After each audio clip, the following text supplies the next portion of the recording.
Welcome back. Now Liverpool have already made some big moves in the transfer window, completing the signings of Florian Wirtz and Jeremy Frimpong, but they aren't done yet. Mark McAdam, as you can see, is here to go through the latest transfer news, and seems like they might be busy again, Liverpool.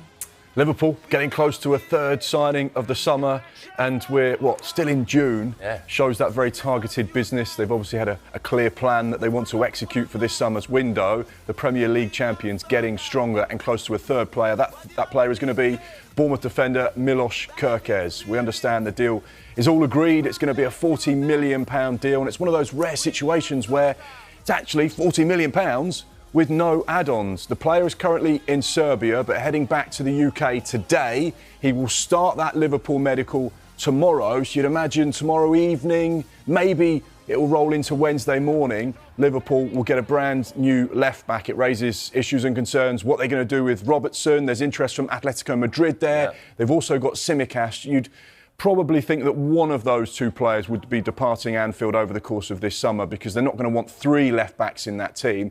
But Milos Kerkez, someone that joined Bournemouth a couple of summers ago for £15 million, so that represents a really good profit for them. Someone who started 38 games in the Premier League out of 38, so he's robust, he's got that experience.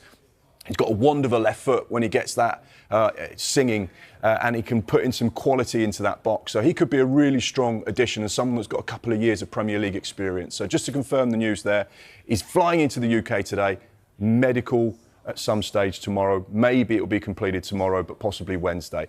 A couple of other players to keep an eye on at Liverpool. Jarell Quansah. We know that there's an agreement in place with Bayer Leverkusen, which is around €40 million, £34 million. He's currently on international duty with the England under-21s, who play on Wednesday night in the semi-final. We're not expecting any movement between now and then. Of course, it depends on how England get on as to how quickly that deal will accelerate. And another player that you mentioned going into the break, someone on Liverpool's radar, but just someone on the radar at the moment, the Crystal Palace defender Mark Guehi, 24 years old. He goes into his final year at the moment. We understand it would have to be a really sizable offer for Steve Parish to say, OK, we'll let go of our captain.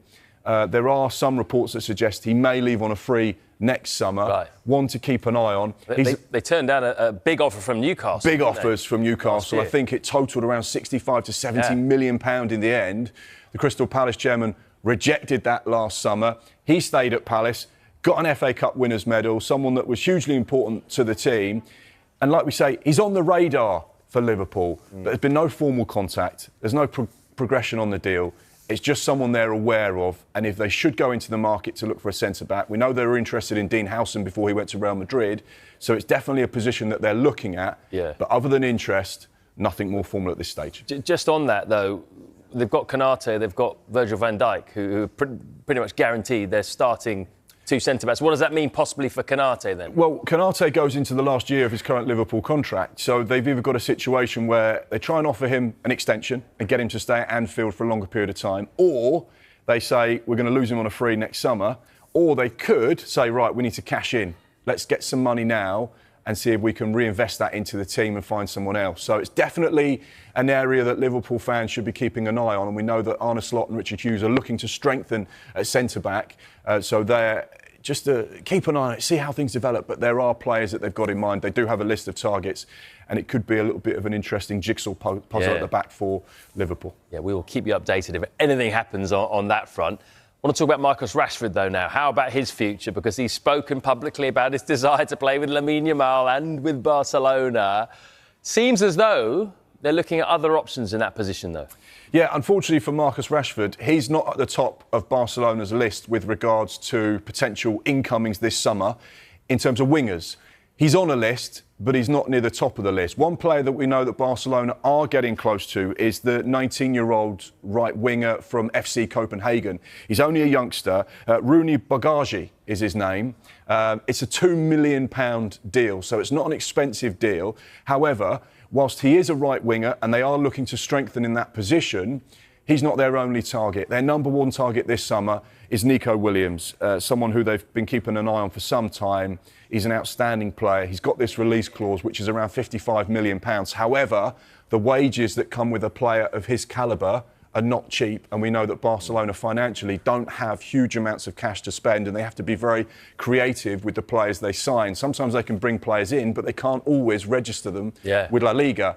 So they have to have La Liga on side to get deals over the line, and that means they have to be clever. It also means they can't spend huge amounts of money on players, hence why they may be interested in Marcus Rashford, but his wages would be a problem, and the fact that he's still got 3 years left on his current deal. But he was speaking over the course of the weekend with that Spanish YouTuber ex-buyer saying, I'd love to play with Lamine Yamal. He's a great player. Who wouldn't love to play with him? One to keep an eye on, that's for sure. One other little thing we'll just point out as well, we like a little bit of social media activity, and Alejandro Garnacho just put something on his Instagram, and I don't know, what does this mean? He's wearing his Marcus Rashford Aston Villa shirt. My brother. Love heart. What's he saying there? Well, I mean, he's saying that he doesn't mind annoying the fans because they're not going to enjoy that, are they? Well, a current Manchester United player wearing an Aston Villa top. It's all fun and games. Well, I don't think everyone will see it that way, sadly. It gives us something to talk about. How about Arsenal? We mentioned Nico Williams before, and Arsenal were linked with him for quite a while. That seems to have gone cold. It seems to be Barcelona possibly for him. It's an expensive deal to make happen. That's the problem. Yeah. The release clause isn't that high, but when you look at the overall package with the agency fee, the wages, the bonuses, the signing on fee, it's an expensive one. Yeah. There's another player, though, that Arsenal have been linked with for even longer. Now, tell me Arsenal are close to completing their first signing of the summer. They are getting close. Martin Zubimendi nearly joined Liverpool last summer because they activated the release clause, but the player opted to stay in Spain for another season. He's in London at the moment, just finalising that deal, speaking to Arsenal, going through all the final details of that contract. We understand it's a £51 million release clause, which Arsenal have activated. It's only a matter of time now. I know there's been some rumours on social media about a hijack, about other clubs. Not going to happen. The agreement is in place. He's going to be joining Arsenal, and Mikel Arteta will get his first signing of the summer. OK. Calm down. Relax. I'm fine.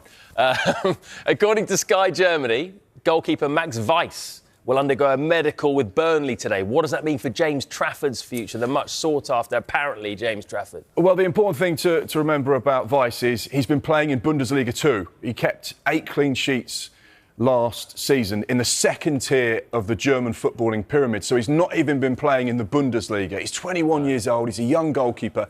Weiss very much one for the future as opposed to someone who could play immediately. But the fact that Burnley are strengthening in that position, whilst there is interest in their number one, James Trafford, would maybe indicate that there are teams that are interested in making a deal happen over the course of this summer. We know there are Premier League sides. We know there are sides across Europe that like James Trafford. He had a phenomenal season in the Championship, was absolutely outstanding at times. I lost track of the clean sheets he was keeping, some of those big saves. So therefore, you'd imagine it could be an area where Burnley need to strengthen. But I wouldn't automatically put 2 and 2 together and say he's the replacement for James Trafford just yet. OK. Great stuff as ever. Thank you, Mark.